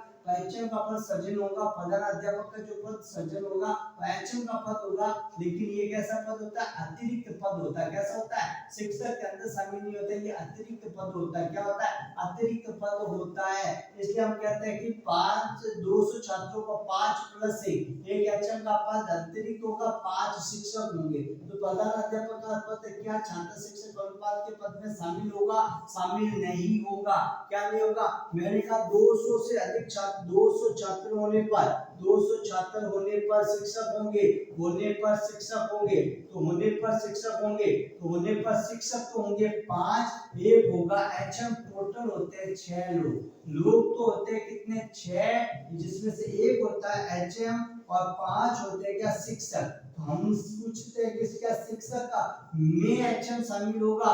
शिक्षक में एचएम कभी भी शामिल नहीं होगा। शिक्षक अलग रहेंगे, एचएम अलग रहेगा। ये बहुत ज्यादा इंपॉर्टेंट क्वेश्चन है। क्या छात्र शिक्षक अनुपात में एचएम के पद को शामिल किया जाता है? एचएम का पद अलग रहता है, एचएम के पद को शामिल नहीं किया जाता है। इसे नोट कर लेना और इसे आप अपने पास रख लेना, जिगर का टुकड़ा बना के। एचएम के पद को शामिल नहीं किया जाता, एचएम का पद अतिरिक्त पद होता है, अतिरिक्त पद के रूप में रहेगा।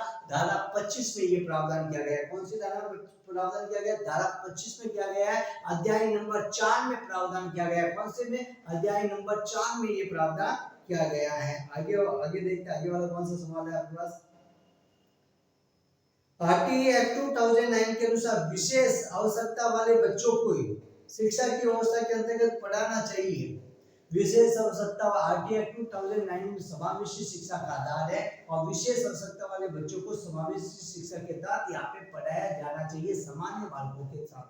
आरटीई एक्ट 2009 समसा योजना, समसा योजना समावेशी योजना को जारी करती है। समावेशी योजना के तहत क्या है कि विशेष आवश्यकता वाले जो बच्चे होते हैं वो सामान्य बच्चों के साथ घुल मिलकर पढ़ सके। समावेशी शिक्षा के ऊपर बल देने का काम आरटीई एक्ट 2009 ने भारत के अंदर किया। किसमें किया? भारत के अंदर किया है।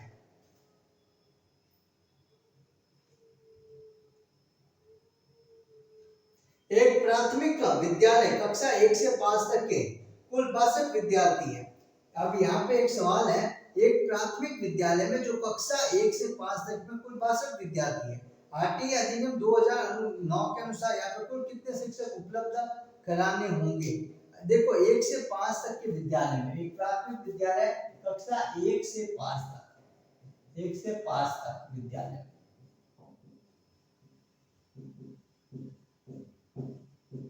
62 स्टूडेंट है। कितने स्टूडेंट है? 62 स्टूडेंट है। तो कुल कितने टीचर होंगे? तो कुल कितने टीचर होंगे? ये धारा 25 का सवाल है, ध्यान रखना। कुल कितने अध्यापक होंगे? मैं पहले ही बता देता हूं, 3 अध्यापक होंगे। कितने होंगे? 3 होंगे। कैसे होंगे? धारा 25। कौन सी 25? धारा 25 छात्र शिक्षक अनुपात, छात्र शिक्षक अनुपात।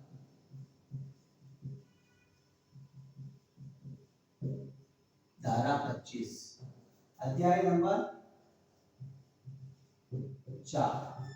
धारा 25 अध्याय नंबर 4 के अंदर कि मैंने कहा कुल 62 स्टूडेंट हैं, तो कुल कितने अध्यापक होंगे 1 से 5 तक में? रेशियो कितना रहता है? 30:1 रहता है।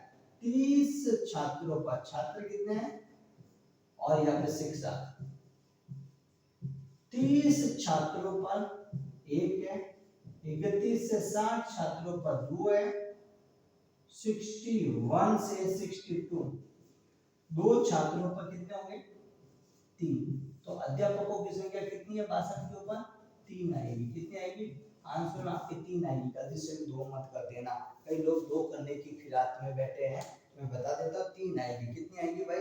3 आएगी, तो 62 छात्रों के ऊपर कितनी होगी। ये आपके इस टाइप के सवाल जो होते हैं वो इम्पोर्टेंट है, और ये सवाल बनते हैं एग्जाम के अंदर, बनते नहीं है, ये आ रखे हैं एग्जाम के अंदर। आपके एग्जाम में भी ऐसा ही पूछा जाएगा, कोई हवा से कोई तोप नहीं आने वाली है। और मैं जो अभी सवाल करवा रहा हूँ ना, और इनमें से ही आपके एग्जाम में पूछा जाएगा, इससे बाहर कुछ नहीं है आरटीआई के अंदर, मैं गारंटी देता हूँ। आज जितना मैंने अभी इसी क्लास के अंदर बताया, इससे बाहर कुछ भी नहीं है। फिर अगला जो नेक्स्ट सवाल पूछा है, कौन सा भाई पूछ रहा है वो भी देख लेते हैं, फिर आपके सवाल भी लेते हुए चलते हैं। आपका कौन सी बात कहना चाहते हो वो भी देख लेते हैं कि हाँ क्या कहना है भाई। एक प्राथमिक विद्यालय का मैंने करा दिया, हाँ 3 शिक्षक के हो गए भाई, 2 गलत हैं, अभी बताया ना कैसे होंगे। एक प्राथमिक शिक्षक को शिक्षक की तैयारी के लिए कितने कार्य घंटे आरटीआई 2009 के अंतर्गत व्यतीत करने होंगे। एक सप्ताह के अंदर 45 घंटे एक प्राथमिक कक्षा के शिक्षक को पढ़ाना होता है, और जिसमें तैयारी के घंटे शामिल होते हैं। ये मैंने एक बार ही मैंने 25 बार बोला है, और नहीं बोला है तो किसी को पूछ लो, जो मेरे को बार बार सुन रहा है उसको याद भी हो गया होगा। भारत सरकार ने बच्चों के लिए मुफ्त व अनिवार्य शिक्षा अधिकार अधिनियम किस वर्ष लागू किया। भारत सरकार ने मुफ्त व अनिवार्य शिक्षा अधिकार अधिनियम आपके 1 अप्रैल 2010 को लागू किया, 2009 में लागू नहीं किया। भारत सरकार ने कब लागू किया। भारत सरकार ने आपके 26 अगस्त 2009 को लागू कर दिया था। कब किया था, 26 अगस्त 2009 को लागू कर दिया था। 27 अगस्त 2009 को ये गजट में प्रकाशित हो जाता है, और 1 अप्रैल 2010 को संपूर्ण भारतवर्ष में लागू होता है। तो संसद ने कब, भारत सरकार ने कब किया। तो सरकार के 2 अंग होते हैं, एक होता है राज्यसभा, एक होता है लोकसभा। तो राज्यसभा और लोकसभा दोनों अंगों में पारित हो गया था। 4 अगस्त 2009 को भारत सरकार ने पारित कर दिया था, लेकिन भारत में लागू कब हुआ। भारत में लागू हुआ 1 अप्रैल 2010 से। तो अब आपसे पूछा गया भारत सरकार ने किस वर्ष में लागू किया है, तो ये बता देता हूँ। भारत सरकार ने आरटीई एक्ट 2009 किस वर्ष लागू किया, किस वर्ष लागू किया। ए 2009, बी 2010, सी 2011, डी 2012। देखो भारत सरकार ने पूछा है, मैंने कहा सरकार के 2 अंग होते हैं, एक होता है राज्यसभा, एक होती है लोकसभा। तो सबसे पहले राज्यसभा में हुआ था आपके 20 जुलाई 2009 को, 4 अगस्त 2009 को लोकसभा में हो जाता है। तो भारत सरकार ने कब किया, भारत सरकार ने 2009 में पारित किया। किस तारीख को किया, 4 अगस्त 2009 के दिन भारत सरकार ने किया। भारत में लागू कब हुआ। अब एक सवाल पूछ लिया जाता, भारत में लागू, तो भारत में लागू कब हुआ। भारत में लागू हुआ 1 अप्रैल 2010 को। कब हुआ, 1 अप्रैल 2010 को। संसद के अंतिम सदन में पारित हुआ, यहाँ पे संसद के अंतिम अंग में, संसद के अंतिम अंग में पारित हुआ। अंतिम अंग में पारित, अंतिम अंग में कब पारित हुआ संसद के, संसद का अंतिम अंग कौन सा है, राष्ट्रपति। कौन सा है, राष्ट्रपति। तो राष्ट्रपति के पास पारित कब हुआ था, ये आपके 26 अगस्त 2009 को, 26 अगस्त 2009 को। ये बातें भी ध्यान रखना, अंग भी पूछ सकता है भारत में लागू कब हुआ और भारत सरकार ने लागू कब किया, ये तीनों बातें आती है। तो सरकार के अंग कितने होते हैं, 2। आई बात समझ में, सरकार के अंग कितने होते हैं, 2। ये चार चीजें मैंने आपको बता रखी है। अब एक आपके सवाल आता, 200 बालकों पर शिक्षकों की संख्या कितनी होगी। 240 पे बताई थी 6, 200 बालकों पे कितनी बताई थी, 5 तो शिक्षक होंगे और एक एचएम का पद होगा। 200 बालक वाला मैं नहीं करवाने वाला हूँ, 200 बालक वाला आप खुद करने वाले हो। कौन करोगे, आप खुद करने वाले हो। फिर भी आंसर बता देता हूँ, 5 तो शिक्षक होंगे और एक क्या होगा, एचएम का पद होगा। जब 240 कर लिया है, 62 कर लिया, तो 200 बालकों का आपको खुद को करना, धारा 25 के तहत। कौन सी धारा के तहत, धारा 25 के तहत छात्र शिक्षक अनुपात के अंदर आपको खुद करना है। आरटीई एक्ट 2009 किस लागू होते समय किस राज्य में लागू नहीं हुआ, जम्मू और कश्मीर राज्य में लागू नहीं हुआ। अब मेरा सवाल है, जम्मू और कश्मीर राज्य में कब लागू हुआ, तो जम्मू और कश्मीर राज्य के अंदर आपके अक्टूबर 2019 के दिन लागू हुआ। कब, अक्टूबर 2019 के दिन जम्मू और कश्मीर राज्य के अंदर इसे लागू किया गया। फिर आता है निःशुल्क व अनिवार्य बाल शिक्षा अधिकार अधिनियम की कौन सी धारा राज्य सरकार से नियम बनाने की शक्ति देती है? देखो, निःशुल्क व अनिवार्य अधिकार अधिनियम की कौन सी धारा राज्य सरकार को नियम बनाने की शक्ति देती है? तो धारा 38 राज्य सरकार को नियम बनाने की शक्ति देती है। देखो, निःशुल्क व अनिवार्य अधिकार अधिनियम की कौन सी धारा आरटीई एक्ट की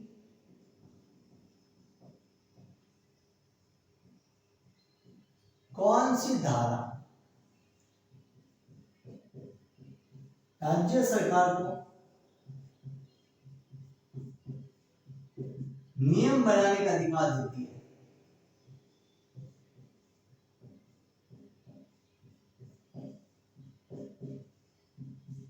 कौन सी धारा राज्य सरकार को नियम बनाने का अधिकार देती है? कौन सी धारा देती है? तो राज्य सरकार को नियम बनाने का अधिकार देगी धारा 38। केंद्र को कौन देती है? केंद्र को पूछ ले तो धारा 35 देती है, केंद्र को धारा 38 देती है, राज्य को ये दोनों के दोनों धारा आपके बहुत ज्यादा इंपॉर्टेंट है। तो धारा 35 देती है केंद्र को अधिकार, धारा 38 देती है राज्य को। इन दोनों धाराओं के अनुशंसा पर राजस्थान में, कब? राजस्थान में आरटीई नियमावली 2011 1 अप्रैल 2011 को लागू। बात करें, आई बात समझ में? ये बात आगे समझ। आरटीई की कौन सी धारा राज्य सरकार को नियम बनाने का अधिकार देती है? धारा 38। और केंद्र को कौन सी धारा देती है? धारा कौन सी धारा देती है? धारा 35 केंद्र को देती है। कौन सी धारा देती है? धारा 35 केंद्र को देती है।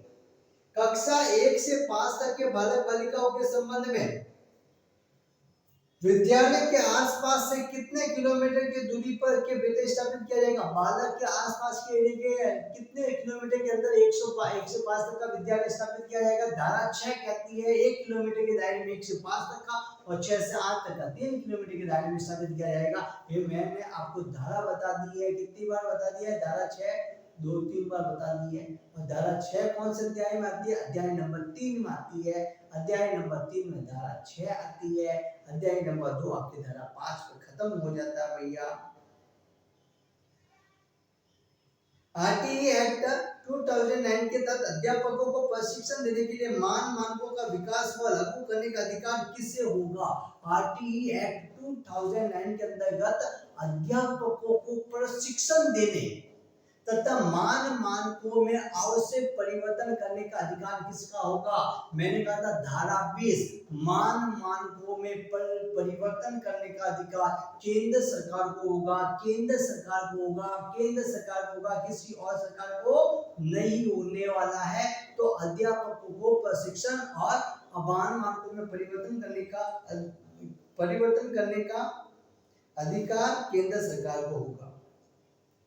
शिक्षा के अधिकार की प्रकृति होती है, शिक्षा के अधिकार की प्रकृति होती है संवैधानिक होती है। कौन सी होती है? शिक्षा के अधिकार की प्रकृति कौन सी है? शिक्षा को मूल अधिकार बनाया गया है, संविधान में बनाया गया है। जिस चीज को संविधान में अधिकार बनाया जाता है वो संवैधानिक होती है। जो कानून के तहत बनाई जाती है उसे विधिक कहते हैं। तो शिक्षा को तो हमने मूल अधिकार बनाया रखा है। मूल अधिकार 86वें संविधान संशोधन 2002 के तहत हमने बनाया है, और मूल अधिकार के तहत 21 जोड़ा गया है। जो संविधान में व्यवस्था की है वो संवैधानिक है। तो मूल अधिकार के रूप में संवैधानिक व्यवस्था आपके है, तो ये संवैधानिक है। कैसा है? तो आपकी यहाँ पे क्या है? शिक्षा के अधिकार की प्रकृति होती है, शिक्षा के अधिकार की प्रकृति संवैधानिक है।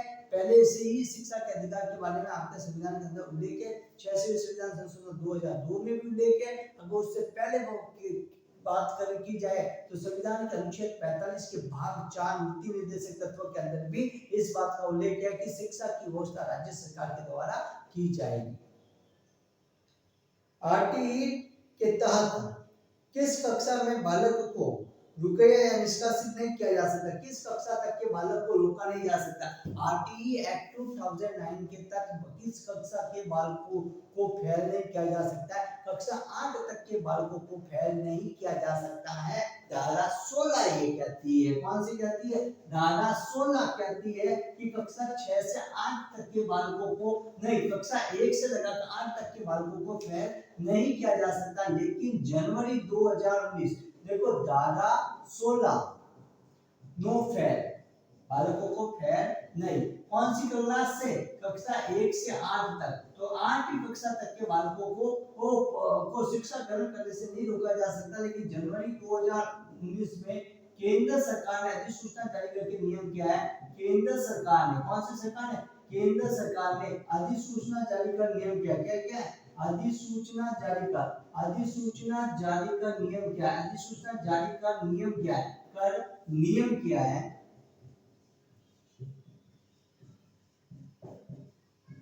राज्य सरकार चाहे तो, कौन सी सरकार? राज्य सरकार चाहे तो बालक बालिका को प्रारंभिक शिक्षा पूरा करने से रोका जा सकता है। मतलब बालक बालिका को फेल किया जा सकता है। क्या किया जा सकता है? बालक बालिकाओं को प्रारंभिक शिक्षा लेने से रोका जा सकता है, अर्थात बालक बालिकाओं को फेल किया जा सकता है। क्या किया जा सकता है? बालक बालिकाओं को फेल किया जा सकता है। क्या किया जा सकता है? बालक बालिकाओं को फेल किया जा सकता है। क्या किया जा सकता है? बालक बालिकाओं को फेल किया जा सकता है।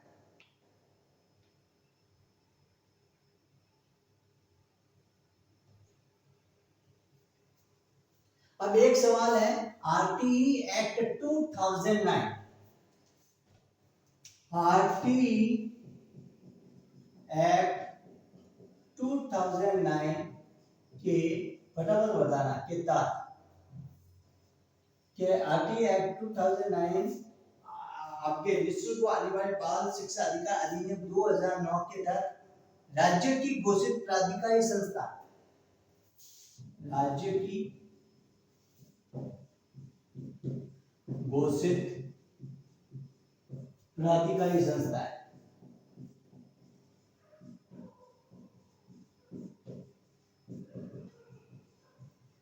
कौन सी बताओ? ए माध्यमिक शिक्षा board Ajmer, SIERT, IASC, RISC। कौन सी है? राज्य की घोषित प्राधिकारी संस्था आरटीई एक्ट 2009 के तहत कौन सी है? आरटीई एक्ट 2009 के तहत राज्य की जो घोषित प्राधिकारी संस्था है वो कौन सी है? वो है आपकी, कौन सी है बताओ फटाफट?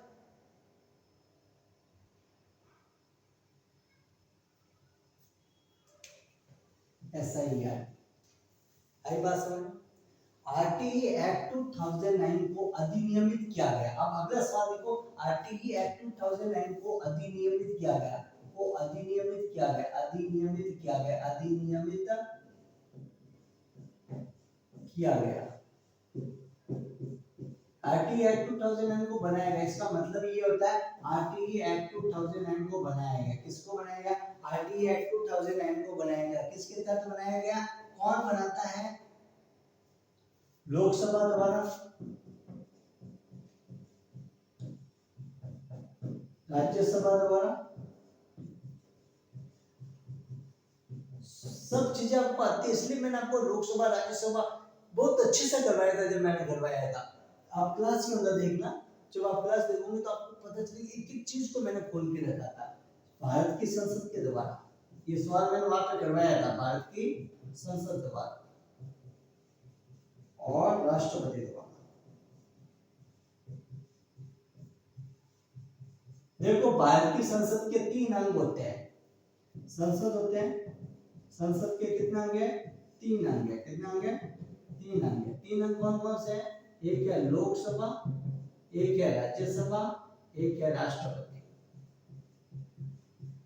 राज्यसभा में 20 जुलाई 2009 का डेट पास हुआ।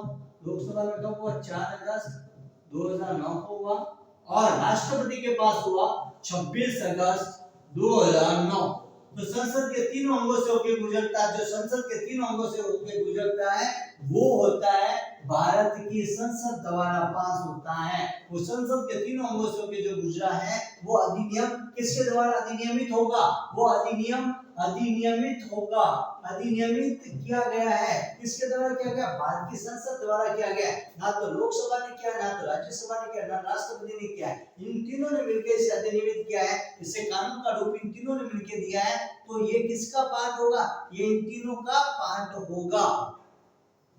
फिर अगला सवाल है, अगला जो सवाल है, एसएमसी के अंदर, एसएमसी में कितनी समितियां हैं? कितनी समितियां? अब मैं एसएमसी का सवाल पूछ रहा हूं भैया, कितनी समितियां हैं? तो एसएमसी के अंदर 2 समितियां, कितनी समितियां? 2 समितियां। कौन कौन सी? एक साधारण है और एक कार्यकारिणी है। कौन सी है? कार्यकारिणी है। तो साधारण समिति का कौन कौन सदस्य होते हैं? साधारण समिति में सदस्य होते हैं सभी अभिभावकों के माता, नहीं, सभी बच्चों के माता पिता, सभी शिक्षक शिक्षिका, एचएम, उसके अलावा विद्यालय के 3 किलोमीटर के दायरे में निवास करने वाले निम्नलिखित व्यक्ति, कोई विधायक, कोई सभापति, आपके नगर पालिका, नगर निगम, नगर परिषद का सदस्य, कोई भूतपूर्व शिक्षक, और आपके वार्ड पर सरपंच, उप सरपंच होते हैं। लेकिन एक सवाल मैंने पूछा कि आपके क्या शिक्षा मंत्री एसएमसी के, क्या शिक्षा मंत्री एसएमसी की साधारण सभा का सदस्य हो सकता है?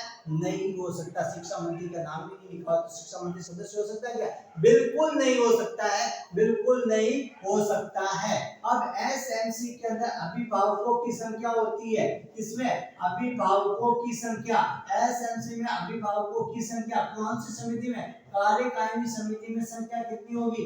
15 प्लस 1, टोटल 16 संख्या होती है, जिसमें एक पद होता है सचिव का, और सचिव के पद पर कौन बैठा होता है?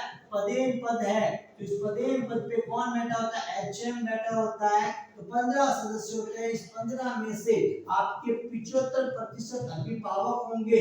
कितने परसेंट? 75%, 11 अभिभावक होंगे। अभिभावकों की संख्या 11। इस 75% का 50% महिला सदस्य होंगी, लगभग 6 महिला होगी। एक एससी की होगी, एक एसटी की होगी, एक एससी की होगी, एक एसटी की होगी, एक ओबीसी की होगी, शेष अन्य होगी। क्या होगी? शेष अन्य होगी। 11वें नंबर पे एचएम आ जाता है, 12वें नंबर के ऊपर कोई शिक्षक शिक्षिका आ जाती है। ऐसे करके आपके ये पद होते हैं। एक वार्ड पंच, एक सरपंच का पद आ जाता है। एचएम द्वारा मनोनीत 2 सदस्य होते हैं, एक एचएम द्वारा मनोनीत होता है, एक आपके होनहार बालक बालिका आ जाती है। कौन आ जाते हैं? होनहार बालक बालिका आ जाती है। इस तरीके से टोटल 16 पद होते हैं। और ये जो 16 पद होते हैं, तो ये 16 पद इस प्रकार से होते हैं एसएमसी के अंदर। तो एसएमसी की जो सारी बातें हैं वो मैंने आपको कंप्लीट बता दी हैं इस एक सवाल के माध्यम से। तो अब मेरा एक सवाल है, एसएमसी में अभिभावकों की संख्या होती है, एसएमसी में अभिभावकों की संख्या 3/4 या 75% होती है। कितनी होती है? 75% होती है। आई बात समझ में? अभिभावकों की संख्या का प्रतिशत कितना? 75%। महिलाओं की संख्या का प्रतिशत कितना है? 50%। कितना है? 50%।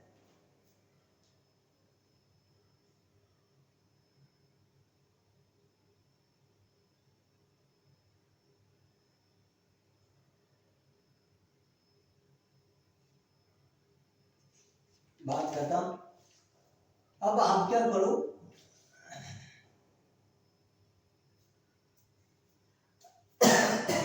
सारे के सारे मैंने आरटीआई से रिलेटेड लगभग सारा क्वेश्चन मैंने आपको कंप्लीट करवा दिया। 100% कंप्लीट करवा चुका हूं। कोर्स के माध्यम से 100% आज की क्लास के अंदर मैंने सारे के सारे इंपॉर्टेंट फैक्ट्स मैंने आपको क्लियर करवा दिए हैं।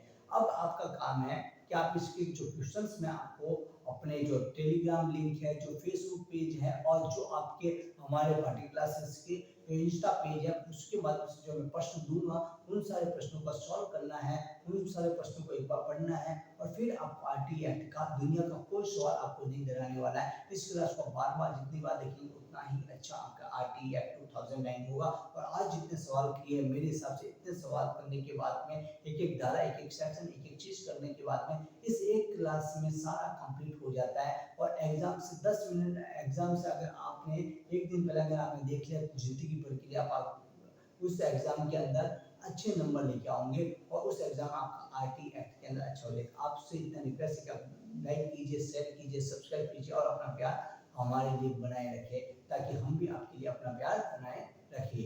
चलो हम मिलते हैं अगली नेक्स्ट क्लास के अंदर।